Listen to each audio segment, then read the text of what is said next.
Third ID ban হওয়ার অপেক্ষায় আছি।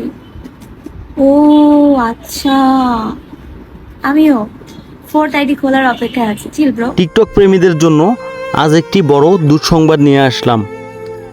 আমাদের বাংলাদেশের অত্যন্ত জনপ্রিয় টিকটক কন্টেন্ট ক্রিয়েটর অমি, যাকে নিয়ে নতুন করে কিছু বলার নেই, যার আইডিতে 15 মিলিয়নেরও বেশি ফলোয়ার ছিল, সেই আইডিটি হঠাৎ করেই ব্যান্ড বা সাসপেন্ড হয়ে গেছে। দীর্ঘদিন ধরে অমি তার অসাধারণ কন্টেন্টের মাধ্যমে বিনোদন দিয়ে আসছিল, কিন্তু হঠাৎ করে কাল তার আইডিটি টিকটক থেকে সরিয়ে ফেলা হয়েছে। এখন টিকটকে তার আর কোনো অস্তিত্ব খুঁজে পাওয়া যাচ্ছে না। এই ঘটনাটি নিয়ে অনেকের মনেই অনেক প্রশ্ন, কি হয়েছিল বা কেন এমনটা হলো। আপনারা কি জানেন এর আসল কারণ কি?